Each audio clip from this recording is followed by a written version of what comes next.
Heather. I'm the curator of aquatics here at Josh's Frogs. And today I'm going to talk to you a little bit about taking care of snails in your aquarium. Now, when I say snails, a lot of times people think, oh no, snails. A lot of snails get a bad rap because sometimes when you overfeed your tanks or you bring in plants that you didn't treat beforehand, you end up with all these little teeny tiny snails in your freshwater tank. Oftentimes these are either bladder snails or ram's horn snails. Occasionally you'll get Malaysian trumpet snails, and the thing about Malaysian trumpets and things like that, they're pretty hard to get rid of once you have them. They're pretty much always there. But what I'd like to start off by saying is that those snails are actually not inherently bad. They're only bad when they become so numerous that they, may clog filter intakes. They may, swarm the food before your fish can get it, things like that. There's snail traps and other things in the market if you do have some pet snails. But actually, a lot of those snails provide a lot of benefits when they're not in huge numbers. They're also great scavengers. Malaysian trumpet snails are actually really good at stirring up sand and substrate in planted tanks to avoid any anaerobic conditions. So it's really healthy and good for your aquarium in most cases. What I'd like to highlight today is some of the more pet quality snails. And when I say pet snails, these are oftentimes the snails that people buy intentionally, the snails that people seek out because they're just so interesting to watch, and they're so colorful and big. They're usually not harmful to your plants, and they're also great scavengers, and also just a great addition to your aquarium. So what I like about some of the snails I'm featuring here today, these are all things that we are currently working with here at Josh's Frogs, is that population control really isn't hard. You actually don't end up with millions of these guys if you don't want to. And what's easy with these guys is that, first of all, they're not asexual. So we're looking at specifically mystery snails. These are one of the most popular aquarium snails out there, and you can see some large ones cruising around. They have a nice, large, kind of a spiralish shell, just a very attractive snail. They come in different varieties. There's the jade ones here, that kind of dark body, and the light colored shell. We have like the purplish magentas here, which are pretty popular. There are more purple ones available on the market. There are brown ones. There are gold ones, albino, black. So they've been selectively bred to all different colors. What's nice is that because of their mode of reproduction, so if you bought just one of these snails and it was never around other snails, you will never get babies, not viable babies. They lay their egg sacs above the water level, which means you can easily find them, and they're quite large.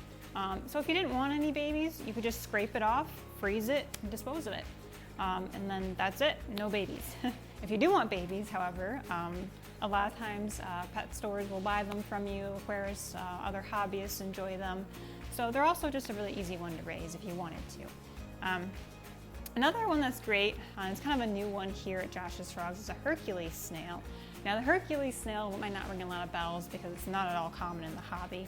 But what might ring a bell would be something called a rabbit snail. And rabbit snails are becoming a little more popular, especially with like shrimps and stuff. They're found in Sulawesi. They're often found where a lot of the shrimps are found that you keep in the hobby. So they kind of go hand in hand. The thing they're very interesting to watch. You can kind of see these guys scooting around. They have these very floppy antennae that kind of fold down and look like little rabbit ears almost. They're great grazers. They will occasionally eat plants if you don't feed them well enough, but they're considered mostly plant safe. And these guys, they're live bearing. So what that means, and actually, so Malaysian trumpet snails are also live bearing, and they're very, very prolific. But these guys are not prolific. They'll have maybe a few babies per brood, and maybe a few times a year. So, and again, you need two snails, male and a female, to make that even happen. So these guys, actually Hercules are really sweet. They get 4 inches long. So these guys are still babies. These are what we have on the website right now.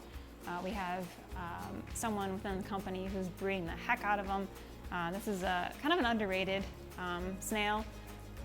It's something that would frequently come in like polished off, and it had like a white shell. They actually have a brown shell, but really cool, large growing, and long lived. Lived 2 to 4 years easy.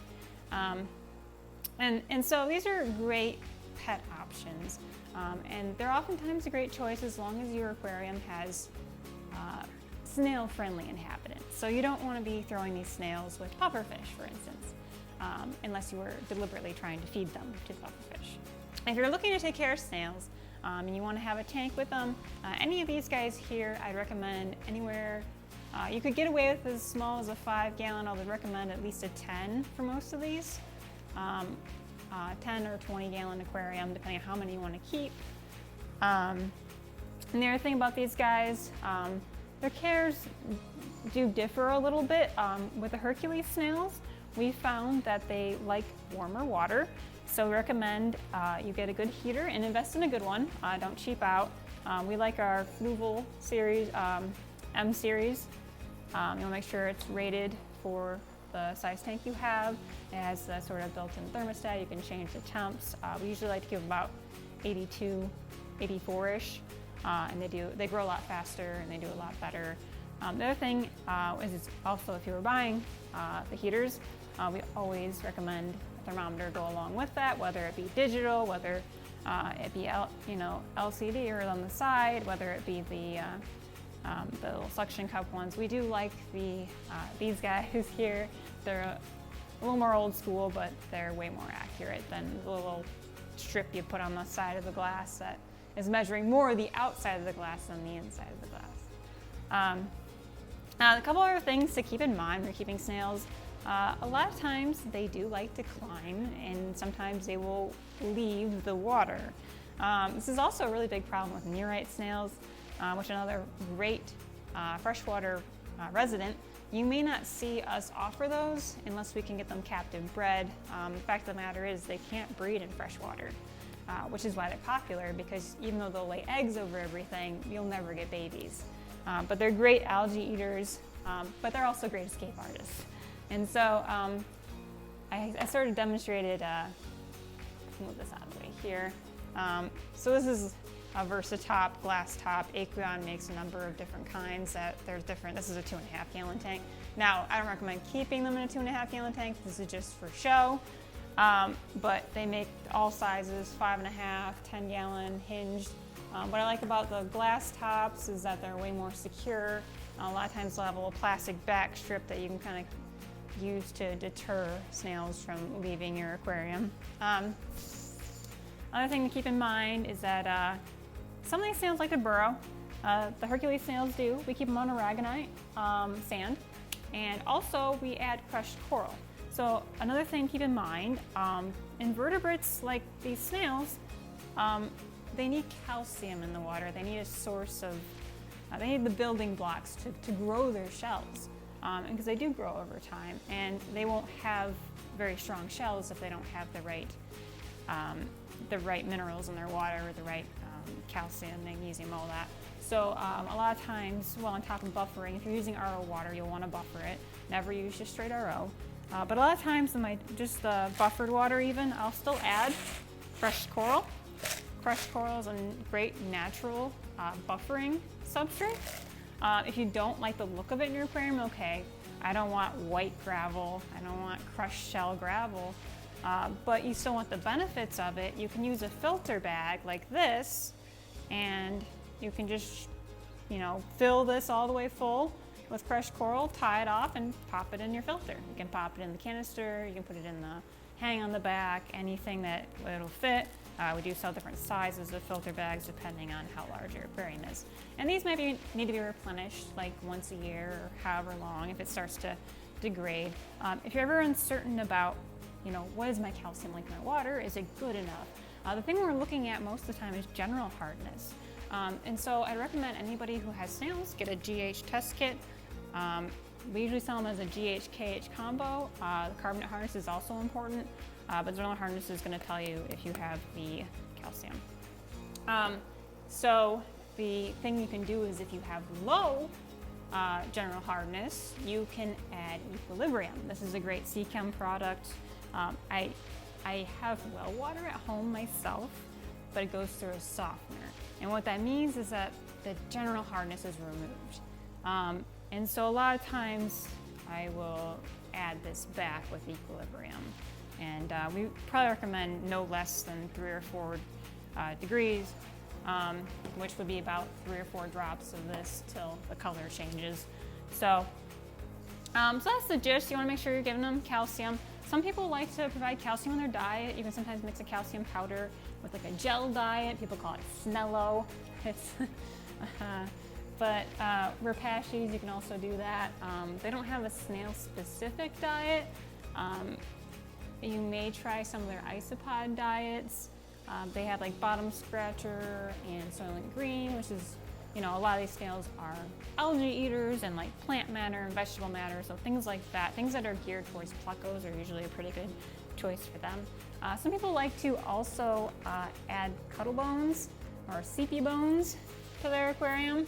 It's another source of calcium. They can kind of munch on it. Sometimes it can sort of degrade and release a little bit of calcium in the water. So that's another option. So last thing, you know, when feeding the snails. So if you don't want a population explosion, you have other types of snails, but you want to feed them. Say you like the ram's horns and things like that, but you don't want to go crazy.